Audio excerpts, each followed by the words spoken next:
Hey guys, what's up? Saga here. So I've been thinking about making a little update video to show you guys what I've been doing this past few weeks.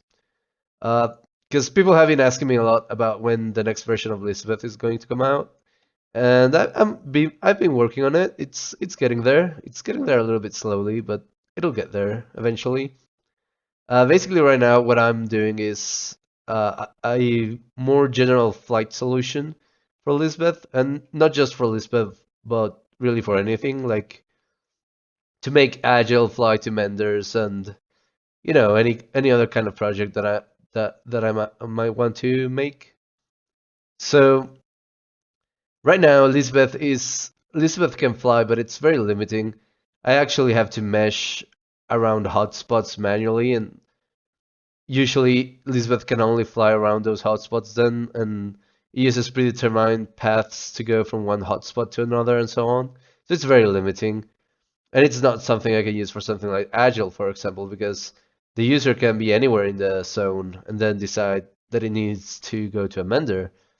And so I've been testing out different options.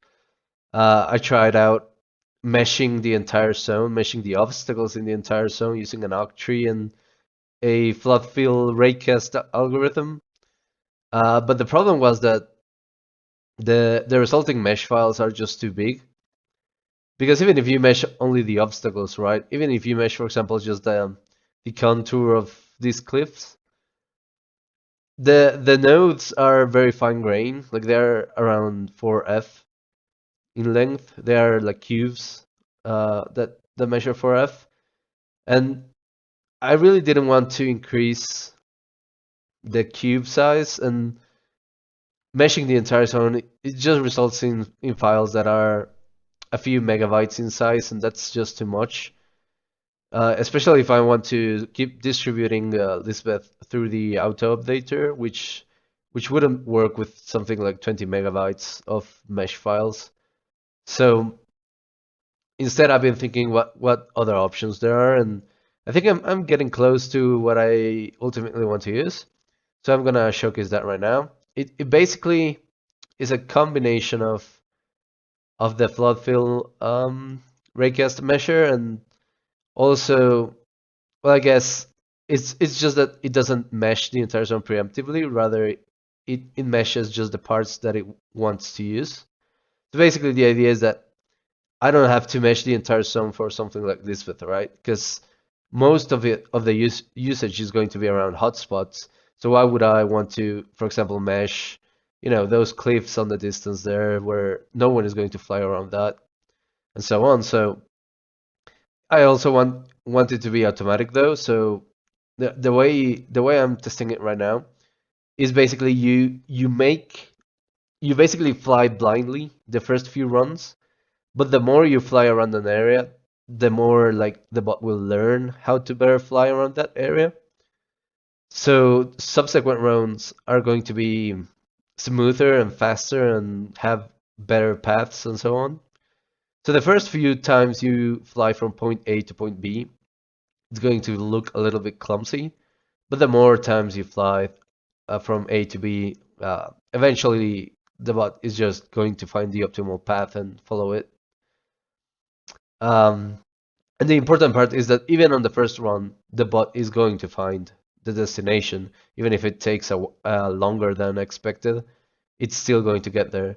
So basically, I can just make Lisbeth. I can incorporate this into Lisbeth, for example, and just make Lisbeth gather a bunch of stuff in the area, and little by little, Lisbeth is going to learn how to fly around the areas that it cares about instead of having to learn around how to fly everywhere in the zone, which is just a waste of bytes. So let me showcase it. Um, Basically, right now I'm using my tester plugin. You can choose 2 points. Let's go inside the caverns, I guess, to make it a little bit difficult. Say here, for example. And then you set point B. Let's set that on top. Because if I set the 2 points in empty space, then it's just going to find the optimal path straight away. There's no difficulty in that. So I guess let's make point B here. That way we can't just fly downwards, right? Because there's a big ass hill. I guess we can put it here because that way maybe it tries to find the optimal path through these caverns, which poses a little bit more difficulty. All right, let's set it here.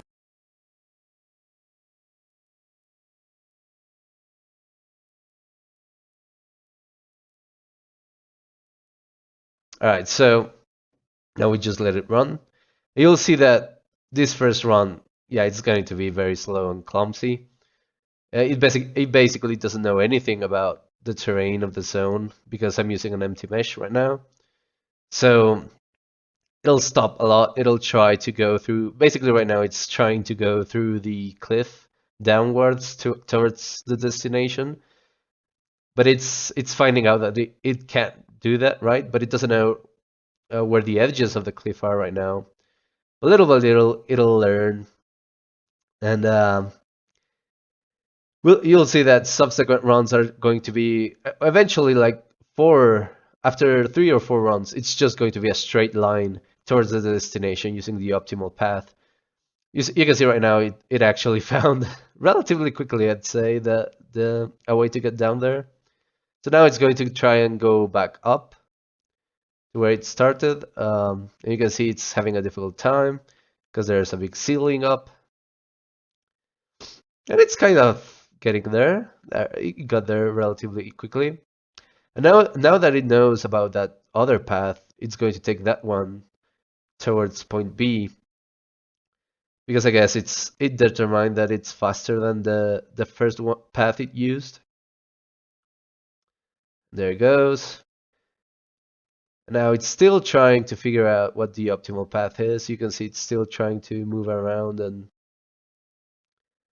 learn uh, the obstacles.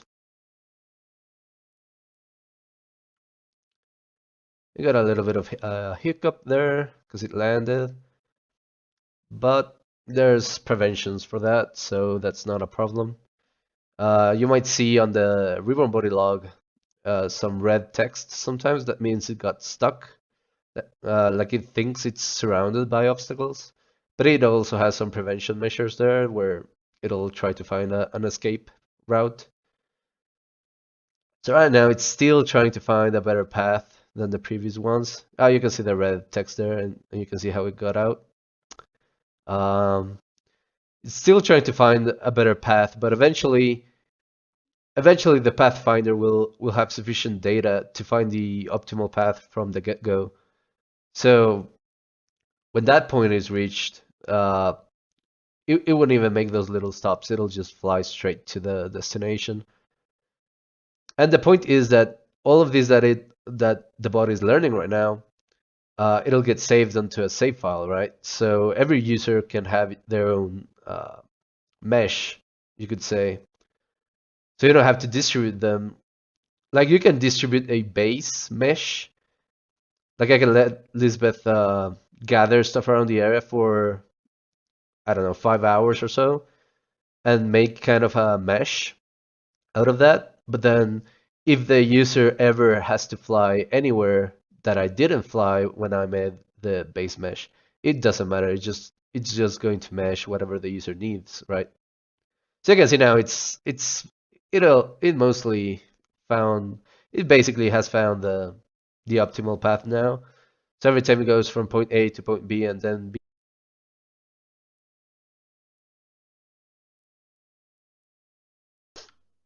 it won't have much difficulty now. It'll be almost straight up. But yeah, that's basically it. I'm trying to smooth out the routing. I'm trying to make sure if it gets stuck, it can recover and so on. So that's going to take a couple of days more, but I think we're almost there.